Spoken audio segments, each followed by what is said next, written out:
اور اس سیلاب کا مقابلہ بھی کرتے ہیں۔ تو آپ یہ پکوڑے، آپ یہ سموسے، آپ یہ جلیبیاں بھول جائیں گے۔ چادر اوڑھی ہوئی ہوتی تھی، پیچھے دیوار کے ساتھ، سامنے سورج، صبح کا ٹائم۔ تو اب شکر اور شوگر میں اتنا فرق آ گیا، جو نل تھے وہی ڈوبے ہوئے تھے جس سے وہ نکال کے پانی پیتے تھے۔ بسم اللہ الرحمن الرحیم۔ ناظرین السلام علیکم، کیسے آپ؟ ٹھیک ہیں؟ چننا آن لائن میں آپ کو ایک بار پھر خوش آمدید کہتا ہوں۔ آج کا اسپیشل بلاگ جو صرف آج کے دن کے لیے ہے، آگے بھی آپ دیکھ سکتے ہیں، اس کو انجوائے کر سکتے ہیں، لیکن گاہے بگاہے میں کلچر کے حوالے سے بات کروں گا۔ اس وقت ہم اپنے ٹیرس پہ تو بیٹھے ہیں، روزانہ بیٹھتے ہیں، چائے پیتے ہیں، بہت انجوائے کرتے ہیں، لیکن اس وقت میں تھوڑا سا 3-4 گھنٹے پہلے آ گیا ہوں۔ وجہ اس کی یہ ہے کہ اس وقت ہو رہی ہے بارش، اور باہر کا موسم بڑا سہانا ہے۔ روڈ سے گاڑیاں جا رہی ہیں، بائکس جا رہی ہیں، اس کی آوازیں، پرندوں کی آوازیں، چہچہاٹ ہمیں سنائی دے رہی ہے، شاید آپ کو نہ سنائی دے رہی ہو، لیکن میرے سامنے جو منظر ہے بہت ہی خوبصورت ہے۔ ٹیرس میں بیٹھ کر سامنے جب ہم دیکھتے ہیں تو بارش ہو رہی ہے، ہریالی ہے، درخت ہے اور اوپن ایریا ہے، بڑا مزہ آتا ہے۔ تو اس میں کرتے کیا ہیں؟ ہم تو کراچی میں کھاتے ہیں جناب پکوڑے، سموسے، جلیبیاں اور چائے وغیرہ۔ اور پکوڑے بھی مختلف قسم کے ہوتے ہیں، مرچوں والے بھی ہوتے ہیں، آلو کے بھی ہوتے ہیں، پیاز کے بھی ہوتے ہیں، اب تو مختلف برانڈس بن گئے ہیں۔ لیکن گاؤں میں بڑا سیدھا سادہ انتظام ہوتا ہے۔ بارش جب ہوتی ہے تو خوشی ہوتی ہے، کیونکہ وہاں جب بارش ہوتی ہے تو خاص طور پر انٹیریئر سندھ میں وہاں خشک سالی بہت ہوتی رہی ہے، تو وہاں بارش کو تو باران رحمت کی جب ہم دعا کرتے ہیں تو واقعی رحمت ہوتی ہے۔ اب کچھ صورتحال چینج ہوتی جا رہی ہے، سیلاب آتا ہے، لیکن آپ اگر غور کریں گے کہ جو سیلاب سے متاثرین لوگ ہیں، وہ جن کا زیادہ سامان ہے، وہاں پر زیادہ رشتہ داری ہے، یا جن کا جانور ہیں، گائے ہیں، بھینس ہیں، وہ نہیں نکلتے، بڑی مجبوری میں وہ رہتے ہیں ادھر، اور اس سیلاب کا مقابلہ بھی کرتے ہیں۔ لیکن اس کے باوجود وہ ان تکالیف کے باوجود بہت خوش ہوتے ہیں، اور اسپیشل ایک اس کا انتظام کرتے ہیں طعام کا، کھانے کا۔ اور کھانا کیا ہے؟ خاص طور پر سندھی میں ایک ڈش بنتی ہے جس کو ہم کہتے ہیں طاہری، اردو میں بھی طاہری کہتے ہیں کچھ لوگ، لیکن وہ نمک والی ہوتی ہے، مرچوں والی ہوتی ہے، پلاؤ کی طرح ہوتی ہے، کچھ تھوڑا سا ڈفرینٹ ہے اس میں، لیکن یہ ہوتی ہے گڑ کی طاہری، میٹھے چاول جس کو کہتے ہیں لیکن گڑ والے۔ اس کو دیسی گھی میں پکایا جاتا ہے۔ پکنے کے بعد جب گرم گرم بارش ہو رہی ہوتی ہے تو گرم گرم جب آپ کے سامنے پلیٹ رکھی جاتی ہے، یا جو کیا کہتے ہیں بڑے تھال میں جمع کر کے رکھتے ہیں، تو اس میں سے اوپر اس کو جب ڈیکوریٹ کرتے ہیں بادام سے، پستہ، خاص طور پر کشمش اس میں، اور یہ جو کھوپرا ہے، ایک تو کھوپرا ہوتا ہے پسا ہوا کھوپرا، یہ جو کٹے ہوئے کھوپرے ہوتے ہیں نا جس کے گتلے کہتے ہیں، وہ اوپر سے رکھے جاتے ہیں۔ آپ یقین کریں، پھر اس کے اوپر مکھن۔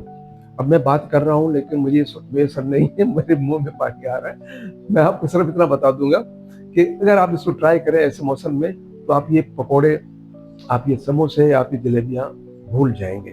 تو یہ خاص طور پر پکتا ہے طاہری، اور اس کے اوپر جب مکھن ڈالتے ہیں، اور گرم گرم چاول کے اوپر جب مکھن ڈالتے ہیں تو اس کا جو اس کی بھاپ وہ نظر آتی ہے، اس کی خوشبو بڑی مزیدار لگتی ہے، اور اس کے کھانے کے بعد تو کوئی چیز نہیں چاہتی، چائے کا بھی دل نہیں چاہتا کہ چائے پیے۔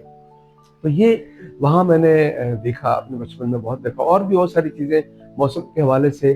جب کوئی اس قسم کا موسم آتا ہے تو سردیوں میں الگ ہوتا ہے، گرمیوں میں الگ ہوتا ہے۔ اب سردیوں میں کیا ہوتا ہے؟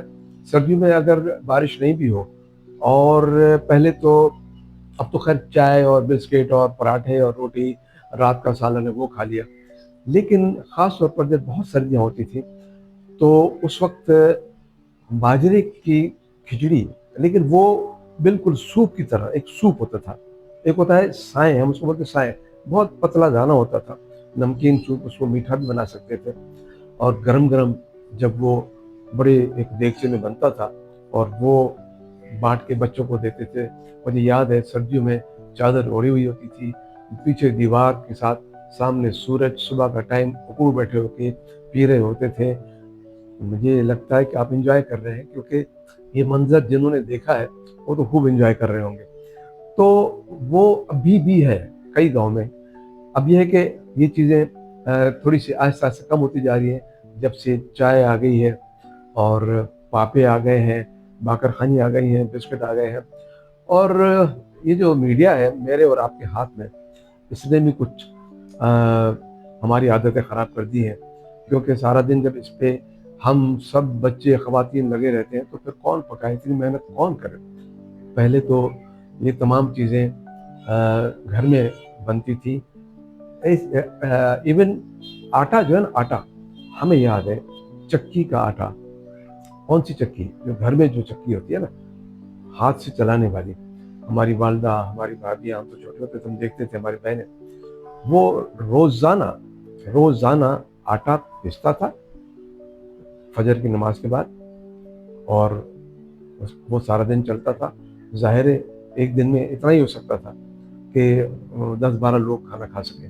پھر روزانہ ایک روٹین ہوتی تھی، اور صحت بھی بڑی اچھی ہوتی تھی، کوئی بیماریاں نہیں ہوتی تھی، کوئی موٹاپا نہیں ہوتا تھا، کوئی شوگر نہیں ہوتی تھی، کوئی. بلکہ مجھے یاد آ گیا، میرے ایک دوست ہیں کوثر بولو صاحب، ریڈیو پاکستان کے اسسٹنٹ ڈائریکٹر رہے. وہ کہتے ہیں یار پہلے جب ہم ملتے تھے تو ایک دوسرے کا حال وال اس طرح سے پوچھتے ہیں، بھئی آپ کا کیا حال ہے، آپ ٹھیک ہیں؟ تو وہ ہم کہتے شکر ہے اللہ شکر ہے. اب اگر ہم کسی سے پوچھتے ہیں بھائی کیا حال ہے آپ کا، ٹھیک ہے، کہتے ہیں شوگر ہے. تو اب شکر اور شوگر میں اتنا فرق آ گیا. یہ صرف آرٹیفیشل چیزیں جو ہیں اس کی وجہ سے ہم لوگ بہت تبدیل ہو چکے ہیں.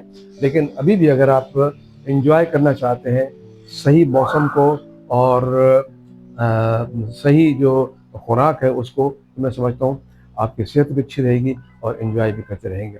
لیکن اس پیغام کے ساتھ میں آپ سے اجازت چاہوں گا کہ بارش ہوئی ہے، کسی کے لیے رحمت، کسی کے لیے زحمت. شکر الحمدللہ رحمت ہے، ہم تو رحمت ہی سمجھتے ہیں، اس میں بھی کوئی بھلائی ہوگی. لیکن اس بارش میں، اس سیلاب میں، جو ہمارے سیلاب زدگان بہن بھائی ہیں، جو علاقے متاثر ہوئے ہیں، ان کے لیے ہم دعا گو ہیں کہ اللہ تعالیٰ ان کے لیے آسانیاں پیدا کرے. اور میرا ہم سب کا فرض بھی ہے ان کی خیر خیریت پوچھیں، ان سے ملیں، ان کو جس چیز کی ضرورت ہو وہ وہاں تک ہم پہنچائیں. مجھے یاد ہے 2022 کا جو سیلاب آیا تھا، تو مجھے اپنے علاقے کے لوگوں نے، جو دوست ہمارے رشتے دار تھے، فون کرتے رہے کہ بھائی ہم یہاں پریشان ہیں اور کہاں جائیں. تو وہ آئے کراچی میں، اور کراچی میں جتنے بھی ہمارے رشتے دار رہتے تھے وہ ان کے پاس آ کے رہنا شروع کر دیا. اب ایک گھر کے کمرے ہیں 2، اس میں وہ خود رہ رہے ہیں 8-10 لوگ، پھر ایک فیملی، دوسری فیملی، ایک ایک گھر میں 3 فیملی آنا شروع ہو گئی. ظاہر ہے پانی میں کہاں جاتے وہ، وہاں تو پانی پینے کا بھی نہیں تھا، جو نل تھے وہی ڈوبے ہوئے تھے جس سے وہ نکال کے پانی پیتے تھے.